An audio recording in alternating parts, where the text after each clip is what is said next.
Welcome to the Slop Farm. Enjoy the video. In this video, I will explain how to use sales receipts in QuickBooks Online using the easy method. Sales receipts are crucial for businesses that receive immediate payment for goods or services. They help you accurately record income and manage your cash flow efficiently.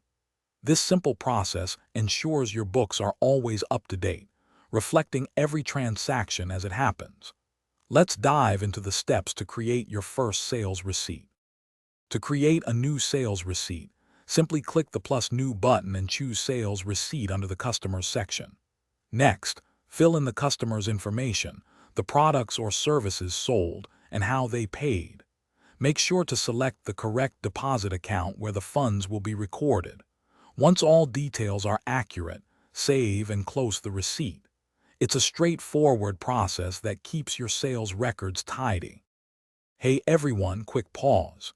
If you're finding this video helpful, please hit that like button and subscribe to the channel for more useful QuickBooks tips.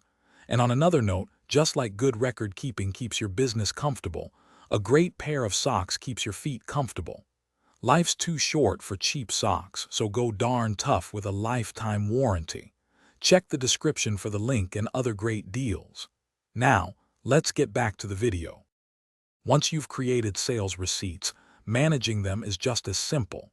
You can view all your past sales by navigating to the Sales menu and selecting All Sales. From there, you can easily find, edit, or even void a receipt if a mistake was made. QuickBooks Online also allows you to generate various reports, giving you valuable insights into your sales performance and income trends. This helps you make informed business decisions. Thanks for watching. Consider subscribing if we helped you today.